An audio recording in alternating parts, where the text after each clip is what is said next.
but for 45 years, I was a general practice physician in Memphis, Tennessee. I enjoyed being a doctor, assisting people in their healing. It was an easy job for me because I loved what I did. I was a partner with a small practice most of those years, but before that I worked in the ER of one of the largest hospitals in the Mid-South, and as you may well know, we see all sorts of strange things in the ER. On a Saturday night in 1974, when we were usually very busy, a man was brought in by ambulance who was suffering from chest pains, as he described it. We treated him and found that he was not having a heart attack. He was experiencing extreme stress from an event that he had endured earlier in the day. Hyperventilating and shaking uncontrollably. Symptoms that a lot of people attribute to a heart condition, and it is a good thing to be checked in these situations. In addition, it looked as if he had been dragged through a briar patch. He had scratches all over his face, arms, and legs. Nothing that could not be treated with simple antibiotic ointments and Band-Aids. He had come home from a hunting trip that evening, and his wife noticed something was wrong with him and called an ambulance. She walked into the ER with him and explained that he had been hunting that day and had been dropped off by a friend. The minute he walked into the house, she knew something was wrong. He wouldn't talk. He would not even look at her and could not get his breathing under control. She was sure he was having a heart attack. We treated this man, who was in his mid-30s, for his symptoms. Namely, we wanted to calm him down and be able to communicate with him. I was still in school at the time and working under the supervision of the resident ER doctor, who suggested we give him a mild sedative to help him relax and gain his composure. All of his vital numbers were normal. The sedative was given, and we left the room to give it time to work. An hour later, I returned to his room to check on him, and he had calmed considerably. He immediately asked to be discharged, but I thought it best that he stay with us for the evening so that we could monitor his heart and other functions. It was now after midnight, and the fury of activity was slowing a bit in the ER, so I pulled up a chair and visited with the man. His wife had left the room to get something to eat, and it was just he and I. He began to tell me the story of his day.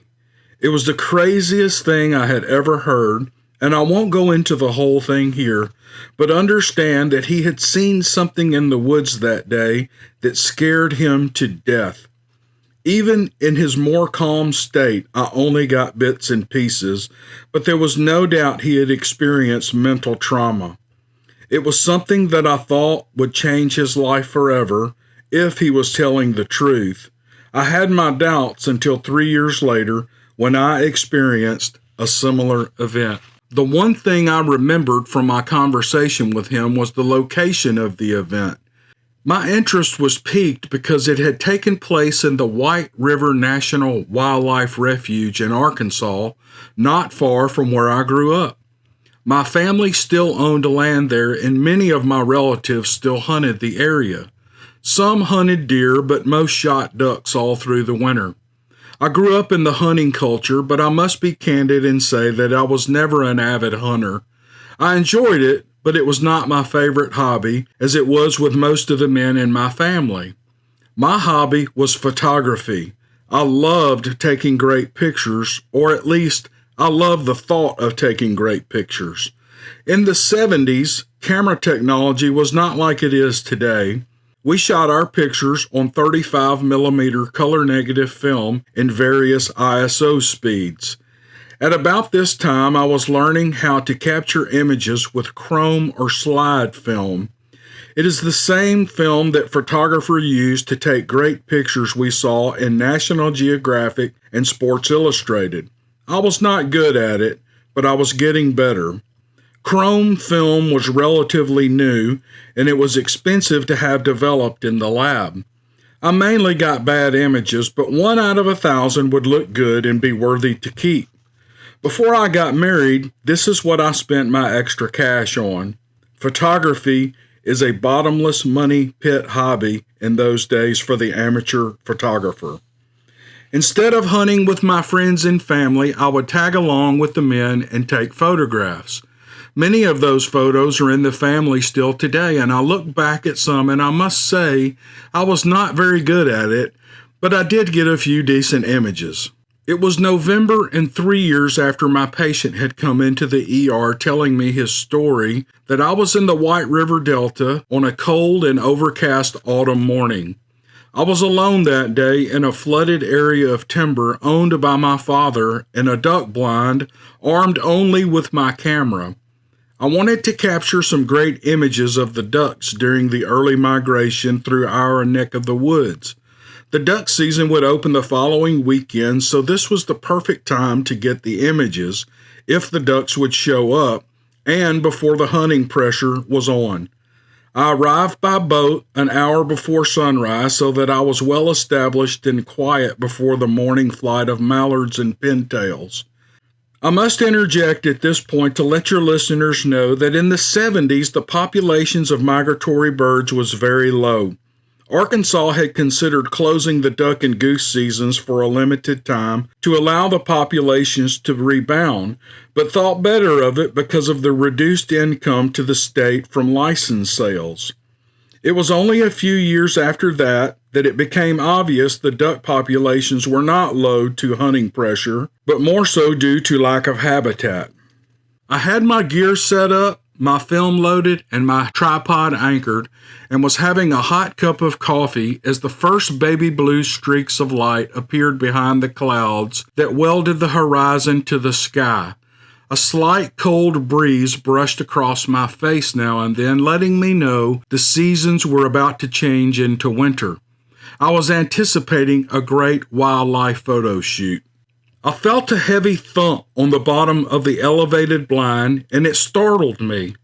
I stood to try to see what the commotion was beneath me and saw a beaver slide across the water surface directly below the brush that concealed the blind. I centered the animal in my viewfinder as he pushed away from under the blind, focused, and took 3 exposures before the sound of the camera alerted him to my presence and his tail slapped the water on his dive to the bottom. I had 3 possible good images already, and the sun was not fully lighting the day. I settled back on the bench and I waited. A group of wood ducks shot past the top of the blind. They are the fastest species of waterfowl native to our region, and there was no way for me to get a shot. They buzzed the top of the brush blind 3 or 4 times before they shot out over the horizon. But one male and one female woody broke from the group and circled back to land. I was ready and got several exposures while him and his mate paddled along, feeding only a few yards from my lens. The sun finally made it over the horizon, and the trees that surrounded my location in the pool in front of me now had decent light. All I needed now was more ducks to light in the pool. I heard a heavy splash in the distant swamp, and I froze. It sounded like a tree had fallen or, well, like a tree was thrown. In all my years in these flooded delta areas, I had never heard this. I sat motionless looking in the direction of the sound. Then there was another, followed by an evil roar. From this point forward, it will be difficult to accurately describe what I saw. This event lasted more than 15 to 20 minutes, I believe, but it seemed like only a few seconds. Through the trees, those swollen cypress trunks and the minefield of cypress knees, I saw a creature I had never imagined in my worst nightmares emerge and walk towards my blind. The distance at this point was well over 100 yards into the tree line, but I could see it as clearly as if he were walking to me across a baseball field. He was coming at me at a steady pace. My heart was pounding, and there was nothing I could do. The boat was tied behind the blind, but I would make a lot of noise getting all my gear in there and starting the engine with the ripcord. So I sat perfectly still, hoping he had not seen me, and his path was not meant to intersect with me. His shins split the water to each side with each long stride, like a boat splits the water at the bow. His arms hanging long enough to touch the water that was knee-high. His barreled broad chest heaving as he grunted loudly at each step. His breath misting and swirling past his head in the chill of the morning like a steam locomotive. Now he was only 50 yards away and about to enter the open pool where I now sat, straight at me, but as he closed on my position, I saw his head begin to move side to side as if he were looking for something, searching. Maybe he had not seen me. Maybe.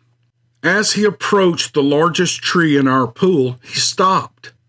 The weight from his stampede rushed past his legs, around the tree and the knees that surrounded it, and in a second I felt my boat slapping the post that held the blind in place. A noise from my direction. My heart sank and I began to feel nauseous when his head turned towards the blind. It was over for me. In that instant, and in my mind, I could see him rushing me from 30 yards distance and pulling me headfirst out of the blind, but that's not what he did. Soon, he turned his attention back to the pool in front of him. That massive chest heaving, hands clenched, and his head moved forward, searching the flooded forest. I relaxed a bit on the bench and I remained motionless, watching from my concealed vantage point. Time stood still for me. Seconds turned into hours, but they were still only seconds. He moved forward into the pool, going deeper into the water up to his waist, and coming up again out of the beaver trail until he was only ankle deep in the cold water. Looking intently again into the woods to my left. The roar that came from the woods on my left was louder than the roar I had heard only a few minutes before. There was another one coming. I could hear it. The water splashed and the tree branches began to break in the unseen distance. Cracks that echoed through the timber as if we were in a concert hall. Over and louder the commotion came. My head turned back to the beast in front of me. He had assumed a defensive position. His knees were bent, head out in front of his bodies, and those tree trunk arms outstretched with palms open. The roar that came next shook me to my soul. My body felt weak as if imminent death was upon me, even though I knew this thing was not concerned with me, or if he even knew I was there. Through the trees to my left, I saw a black flash move when alpha male number 2 burst into the pool from the darkness of the timber. It threw a large tree across the pond at the male standing in front of me, missing him with the mass of the trunk, but showering him with the branches. And they charged each other. When they collided, the ground beneath the muddy blind vibrated so that the brush on top of me began to fall into the blind. It was the most violent attack of any animal I have ever seen in real life or on television. There's no way to describe it here. And they began to fight. Blow after blow to each other's head and upper torso, slapping and biting. Roars and groans and grunts continued to rattle my senses. I felt like I was tumbling down a hill in a Freightliner diesel. Even though I was only a spectator at this point, the event felt out of control. Only feet in front of me, in the most beautiful scene the Southern Delta has to offer, 2 Bigfoot were fighting to the death. The battle continued for some time. Blow after blow and bite after bite, the violent barrage of arms continued. I remembered my camera. I had a camera with me. How had I forgotten? I raised my 35mm to my eye, tripod dangling, and I began to shoot. Exposure after exposure clicked off until the film was spent. I loaded another roll and continued pressing the shutter button, never once thinking to adjust my settings, only dialing the focus ring. Another roll, and another until 6 rolls of chrome film laid on the wet wood floor of the blind. I was now out of film. I bent down to gather the rolls I had dropped. carefully sliding the rolls into their tubes and dropping them in my coat pocket. I had just captured the photographs of the millennium if they had turned out even remotely well, and pending I made it out of here alive. Water burst over the top of the blind and showered me. In my attempt to gather the film, I had taken my eyes off the battle, and the beasts had moved closer to me. Easing my head just above the brush to see, I instantly knew I was in trouble. A massive back was just a few feet from me when the aggressor slammed his body into the other, pushing the weight of the two giants onto the top of the blind. The structure collapsed on top of me with the weight of the beast pressing me into the water below. The commotion above me was so violent that I was thrashed around in the mud and muck like an insect. For whatever reason, I allowed my body to relax and go with whatever force was pushing me down. Now, underwater and with no less than 500 pounds of debris on top of me, I felt the instinct to breathe. I dared not take a breath, though. I would drown for sure, and if I was lucky enough to come above the waterline at some point, I would be gagging and coughing, drawing their attention to me. So I held my breath as long as I could. The weight lifted, and I felt like I could move. I slowly moved my hand through the brush above me, finding a large branch, and I pulled myself slowly to the surface. Fighting through the brush to the surface was difficult. When I knew my face was close, I eased my mouth and nose to get some sweet oxygen and took a deep breath of new air. And I stayed perfectly still, taking in more air.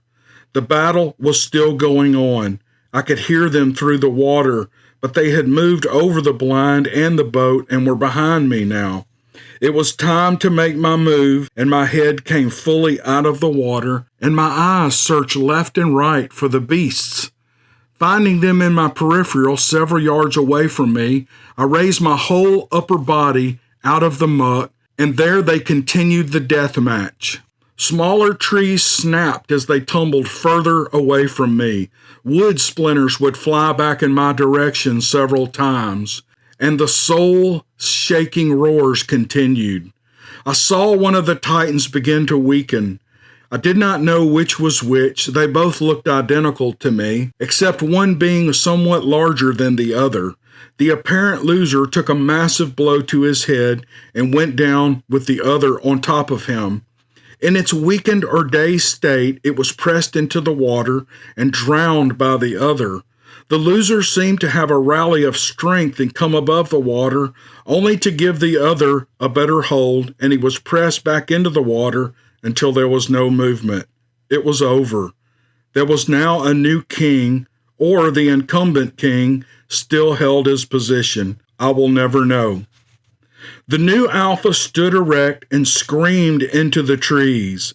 He left the dead beast in the water and began to slam one tree trunk, which he had twisted off at its base, into another in a series of knocks that echoed through the bottomland. It was bleeding profusely through its nose and mouth. Blood ran down its chest and dripped continuously into the water. His chest heaved from exhaustion, and the steam boiled off the beast's back in the cold morning air. It continued its knocking until other monsters in the woods began to respond. The first to walk onto the scene was a female which looked directly into the face of the alpha and then down at the dead monster. Another smaller ape showed up from the opposite direction. Soon there were 4 beasts surrounding the kill. I was petrified in place. The cold water was chilling me to the point that it was painful, but I dared not move a muscle.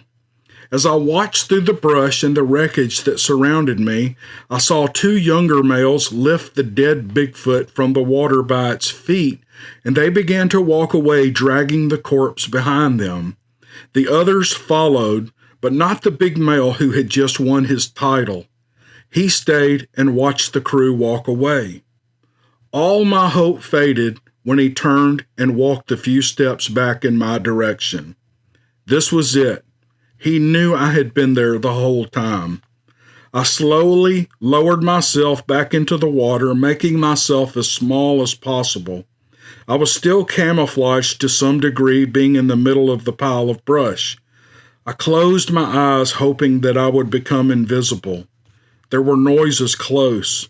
I opened one eye and saw the beast put his large hand in the middle of my boat. He moved the boat back and forth until it broke free from the tangle and slowly slid across the water, bumping into a cypress knee. The beast looked into the pile that I was in, and he saw me. Our eyes locked, and there was a moment when his eyes seemed to weaken a bit. His brow softened as he cocked his head, and then bent down closer to get a better look at the snow-white face in the brush. Grabbing a handful of brush, he pulled it away from the pile. He was digging for me. Internally, I gave up. I surrendered to whatever fate was next. The beast had a clear view of me now, and so I stood straight up in front of him, water dripping from my soaked clothing and shivering. It cocked its head another time, and then it turned away. 2 steps away from me, and it turned back to get another look at me, and then it walked off into the swamp. I heard those footsteps through the water for several minutes, and then I was enveloped in silence. I'm not sure how long I stood there, maybe 10 minutes, maybe an hour, but at some point I moved and walked to the boat and got into position to start the motor. It started with one pull, thank God. I fell into the boat, laying in the bottom of that boat with my head propped up against the gunnel, with the engine purring. I looked into the blue sky, closing and opening my eyes. The clouds had cleared and the blue sky looked like a good omen. The fluffy white clouds rolled by as if there had been no battle below at all. The earth was still spinning and I was still alive. These thoughts gave me a sense of peace and strength to sit up and begin my journey back to the boat ramp. I clicked the transmission into forward, and the blue smoke of the engine drifted into the air behind the motor as I slowly made my way back to the rest of my life. I don't remember the trip back to the ramp nor the drive home, but I had apparently tied the boat onto the trailer sufficiently and made it home safely. I lived alone at this time in my life, so no one was there to greet me when I walked into the door. I showered and sat on the sofa in a robe until I drifted off to sleep. The next morning was Sunday, and I woke as if I had spent the night wrestling with monsters in a nightmare, but it had not been a nightmare. I actually lived through it. I checked my pockets and pulled the rolls of film from the still wet parka. They were ruined and the tubes were full of water. It did not matter to me. I felt no sense of loss. I later married a beautiful girl and I raised a family.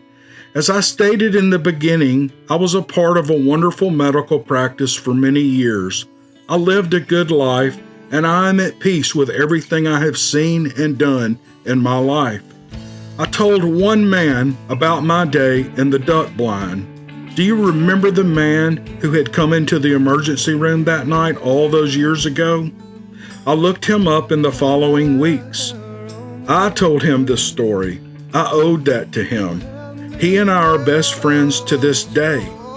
Now, his story is as unbelievable as mine, but I will let him tell you that on his own. Our stories belong to us until it's time to tell them, if we ever tell them at all. I'm not sleeping if you're not dreading hell.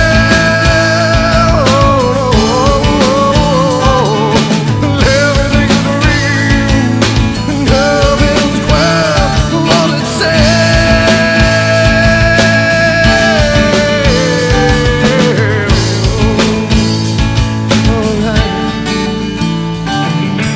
Take my love out of closet, and you're my only real friend. Yeah, you'll be my eyes, I'll be your savior, to catch you when you can't go.